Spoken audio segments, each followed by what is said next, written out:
ബാംഗ്ലൂരിലുള്ള മടിവാള ലേക്കിലാണുള്ളത്. ഞങ്ങൾ അഗര എന്ന് പറയുന്ന ഒരു ലേക്കിലും പോയിരുന്നു. ഇവിടെ വന്നത് ഈ ദേശാടന പക്ഷികളെ കാണാൻ വേണ്ടിയിട്ടാണ്. 41 തരം സ്പീഷീസിലുള്ള ദേശാടന പക്ഷികൾ ഇവിടെ കാണാം. നല്ല രസമാണ് അത് കാണാൻ. ഞാനൊരു ചെറിയൊരു ബൈനോക്കുലറൊക്കെ എടുത്ത് വന്നിട്ടുണ്ട്. എൻ്റെ കുട്ടികളുണ്ട് കൂടെ, അപ്പോൾ അവർക്കും കാണാമെന്ന് വിചാരിച്ചു. രണ്ടാമത്തെ ഒരു അഡ്വാൻറ്റേജ് എന്താന്ന് പറഞ്ഞാൽ രാവിലെയൊക്കെ വരുമ്പോൾ ആളുകൾ കുറവാണ് ഇവിടെ കാണാൻ. ഈ ബേർഡ്സുകളെ കാണാൻ ആളുകൾ വരുന്നത് കുറവാണ്. അപ്പം പ്രധാനമായിട്ട് ഇവിടെ ബോട്ട് സർവീസസ് ഉണ്ട്. അപ്പം ബോട്ടിങ്ങിന് പോയാൽ അടുത്തുനിന്ന് തന്നെ ഇത് വെള്ളത്തിലിങ്ങനെ ഇത് മീൻ പിടിക്കുന്നത്, ഇതിനകത്ത് ഇതിൻ്റെ കരയിൽ വന്നപ്പോൾ ചെറിയ കക്കകൾ പോലത്തെ ചെറിയ ഇത് കുറേ കിടക്കുന്നത്. എനിക്ക് തോന്നുന്നു ഇതിനെ പിടിക്കാനൊക്കെ തിന്നാനാണെന്ന് തോന്നുന്നത് ഇതിനകത്തേക്ക് വരുന്നത്. ഇത് നന്നായി സംരക്ഷിച്ചിട്ടുണ്ട് ഈ അടുത്ത കാലത്ത്. അതുകൊണ്ടാണ് ഇപ്പോൾ വീണ്ടും മൈഗ്രേറ്ററി ബേർഡ്സ് ധാരാളം വരാൻ തുടങ്ങിയത്. 1990 ഒരു പഠനം നടത്തിയപ്പം അവർ പറഞ്ഞത് 100,000-ഓളം സ്പീഷീസ് ഇവിടെ വന്നിരുന്നു എന്ന്. ഇപ്പം അടുത്തൊരു പഠനം നടത്തിയിട്ട് 41 സ്പീഷീസ് തന്നെയാണ് ഇവിടെ അവർ സ്ഥിരീകരിച്ച് പറഞ്ഞിട്ടുള്ളത്. അപ്പോൾ വളരെ മനോഹരമാണ്. ബോട്ടിങ്ങും ചെയ്യാം, കൂടെ നല്ല ഫോട്ടോസ് എടുക്കാം. ബേർഡ് വാച്ചിങ് ഇൻട്രസ്റ്റ് ഉള്ളവർക്ക് നല്ലൊരു സ്ഥലമാണ്. കുട്ടികളെയും കൊണ്ട് വന്നു കഴിഞ്ഞാൽ അവർക്ക് ഓരോന്നിൻ്റെ സ്പെഷ്യാലിറ്റീസ് പറഞ്ഞു കൊടുത്താൽ, ഇപ്പോൾ സലീം അലിയുടെ ബുക്ക് വായിച്ച് കഴിഞ്ഞാണ് ഇവിടെ വരുന്നതെങ്കിൽ അതൊക്കെ കുറേ കാര്യങ്ങൾ ഐഡൻറ്റിഫൈ ചെയ്യാൻ പറ്റും. അപ്പോൾ ഓരോ പ്രത്യേകത ഐഡൻറ്റിഫൈ ചെയ്തിട്ട് ചെയ്യാൻ പറ്റും. ബൈനോക്കുലർ എടുത്തിട്ട് എന്തായാലും വരണം. കാരണം ഉച്ചയ്ക്കാണ് നമ്മളിവിടെ എത്തുന്നത്. ഒരു 10:30 ശേഷം അല്ലെങ്കിൽ 11 മണിക്ക് ആ ഒരു ടൈമിലാണ് നമ്മളിവിടെ സ്പെൻഡ് ചെയ്യുന്നതെങ്കിൽ കുറച്ച് അകലത്തേക്ക് പോയിട്ടുണ്ടാവും. അപ്പോൾ കരയിലിരുന്നുകൊണ്ട് ബൈനോക്കുലറിൽ നോക്കുകയാണെങ്കിൽ നന്നായിട്ട് അതിൻ്റെ സ്പെഷ്യാലിറ്റീസ് ഒക്കെ മനസ്സിലാക്കാൻ പറ്റും.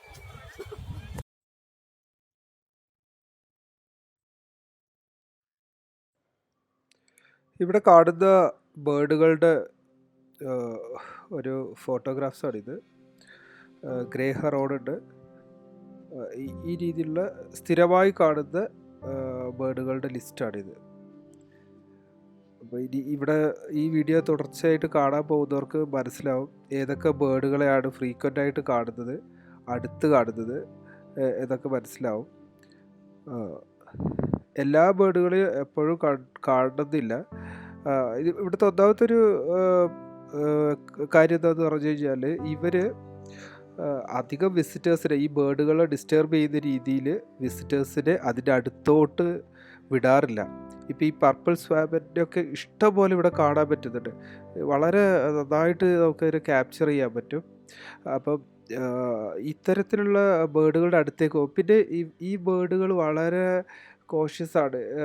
ഇത് മൈഗ്രേറ്ററി ബേർഡ്സ് ആണല്ലോ, ദേശാടന പക്ഷികളാണല്ലോ അധികവും ഇവിടെ ഉള്ളത്. അപ്പോൾ അത് കാരണം ഇവർ നമ്മൾ അടുത്തോട്ട് പോകുമ്പോഴത്തേക്ക് ദൂരോട്ട് വേഗം പറന്നു പോകും. അപ്പോൾ ആളില്ലാത്ത കോർണറിലോട്ട് ഇവർ ദൂരെ ആണ് പോയിരിക്കുന്നത്. ഇപ്പോൾ ബോട്ടിൽ പോയാൽ തന്നെ ബോട്ട് അടുത്തേക്ക് വരുമ്പോഴത്തേക്ക് ഇവർ പറന്നു പോകാനുള്ള ടെൻഡൻസി കാണിക്കും. പിന്നെ നമ്മൾ ബോട്ട് ഒരു സ്ഥലത്ത് നിന്ന് ബേർഡ്സ് കൂടുതലുള്ള സ്ഥലത്ത് എന്തെങ്കിലും ട്രൈ ചെയ്യാൻ, ഇവരെ കാണാനോ, അല്ലെങ്കിൽ ആളുകളെല്ലാം പല വിധത്തിലാണല്ലോ, പല ഇൻട്രസ്റ്റിൽ. ചില ആളുകൾ ബേർഡിനെ കാണാൻ വരും, ചില ആളുകൾ അതിനെന്തെങ്കിലും എറിഞ്ഞു കൊടുക്കുക, ഭക്ഷണമൊക്കെ എറിഞ്ഞു കൊടുക്കുക, ഇതുപോലെ പല സംഭവങ്ങളും ചെയ്യാൻ ചാൻസ് ഉണ്ട്. പിന്നെ രണ്ടാമത്തെ കാര്യം എന്ന് പറഞ്ഞാൽ ഈ പക്ഷികൾ ഇര പിടിക്കുന്ന സ്ഥലത്ത് അധികം ആഴം കുറവായിരിക്കും. അപ്പോൾ നമ്മൾ ബോട്ടിൽ പോയാൽ ബോട്ട് അവിടെ സ്ട്രക്ക് ആവാൻ ചാൻസസ് ഉണ്ട്.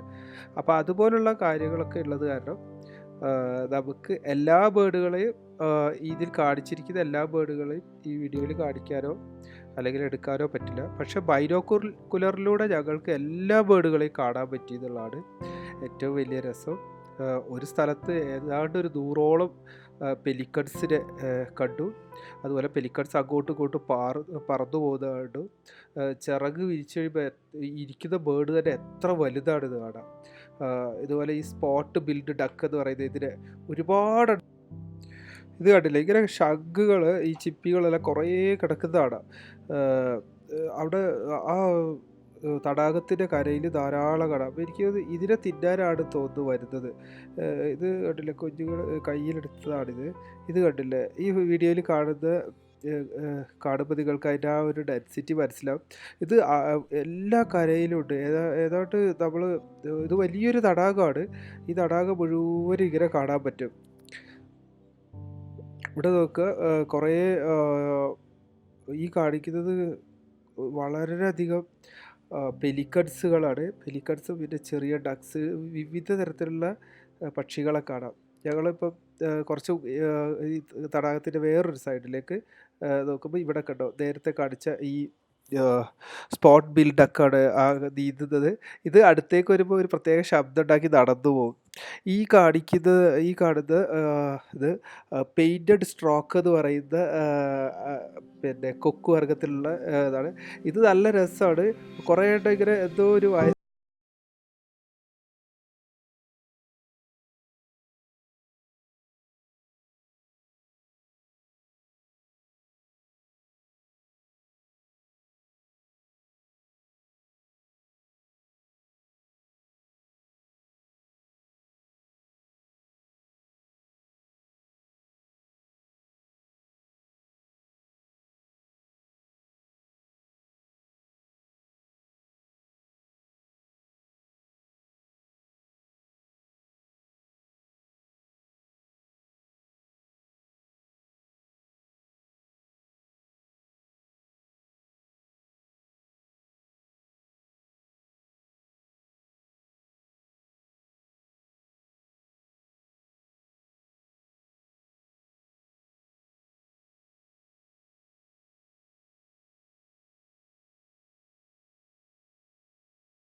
നമുക്ക് അങ്ങനെ പെട്ടെന്ന് മാറ്റി മാറ്റി ഷൂട്ട് ചെയ്യാൻ പറ്റില്ല. ഫോട്ടോഗ്രാഫി ഇൻട്രസ്റ്റ് ഉള്ള ഒരാൾക്ക് കാത്തിരുന്ന് കുറേ സമയം ചെയ്യാൻ പറ്റും. ബോട്ടിങ്ങിന് ചാർജ് ചെയ്തത് 50 രൂപയാണ് ഒരാൾക്ക്. 2 പേർക്ക് ഇരുന്ന് പോകാതെ 4 പേർക്ക് പോകാതെ ബോട്ടുണ്ട്. 1 മണിക്കൂർ, സോറി, അരമണിക്കൂറാണ് ഈ ചാർജ്. 1 മണിക്കൂർ അവരോട് പറയുക ഞങ്ങൾ ബേർഡ് വാച്ചിങ് ചെയ്യാണ്, അതുകൊണ്ട് നമുക്ക് 1 മണിക്കൂർ എക്സ്റ്റൻഷൻ തരില്ലെന്ന് ചോദിച്ചാൽ അങ്ങനെ വരുന്ന ആളുകൾക്ക് അവർ തരാറുണ്ട്. അങ്ങനത്തെ പ്രശ്നങ്ങളൊന്നുമില്ല, യാതൊരു റെസ്ട്രിക്ഷൻസും ഇല്ല. ബേർഡ് വാച്ചേഴ്സിനെ നന്നായിട്ട് എൻകറേജ് ചെയ്യുന്നവരാണുള്ളത്. ഇത് കണ്ടില്ലേ, ഒരു ഡക്കാണ്. ഇത് ഇനി പൊന്തുന്നത് കുറേ ദൂരമാണ്. ഞങ്ങൾ ഇതിനെ നോക്കി നിൽക്കുക, ഇത് എവിടെയാണ് എവിടെയാണ് പൊന്തുന്നത് നോക്കുമ്പോൾ. പക്ഷേ ഇത് എത്രയോ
ധാരാളം പെയിൻറ്റഡ് സ്ട്രോക്ക് ഉണ്ട്. ഓരോ ടൈമിന് രാവിലെ വരാനാണ് ഞാൻ സജസ്റ്റ് ചെയ്തത്. 10 മണിക്കാണ് ഇവിടെ തുറക്കുക. നിങ്ങൾ ഒരു 9 മണിക്ക് മുൻപേ ഇവിടെ വരിക. കരയിൽ നിന്ന് കാണാനുള്ളത് ഷൂട്ട് ചെയ്യാനുള്ളതെല്ലാം എടുക്കുക. എന്നിട്ട് 10 മണിക്ക് കൃത്യം 10 മണിക്ക് അവരവിടെ തുറക്കും, ബോട്ടിങ് തുറക്കും. ആ സമയത്ത് ഇവിടെ വരിക. കാരണം ഉച്ചയോട് ആകുമ്പോഴത്തേക്ക് എല്ലാം ആളുകൾ വരികയാണെന്ന് കണ്ടാൽ പിന്നീട് ദൂരോട്ട് പോകും.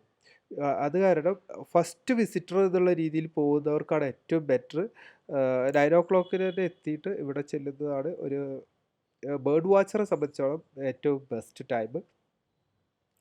ഈ മരത്തിനകത്ത് പല പക്ഷികളിരിക്കുന്നുണ്ട്.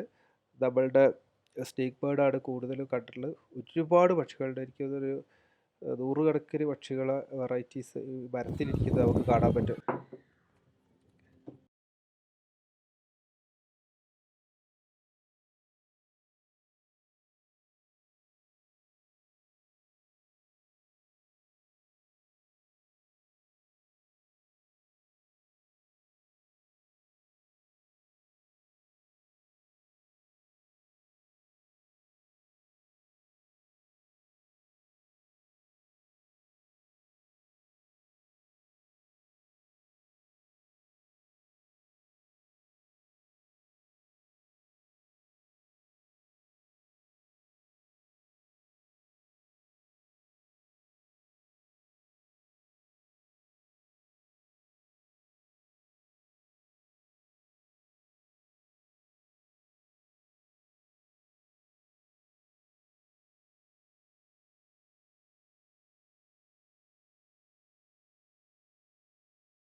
ഈ 2 ലേക്കിൽ ധാരാളം പക്ഷികളെ കാണാം.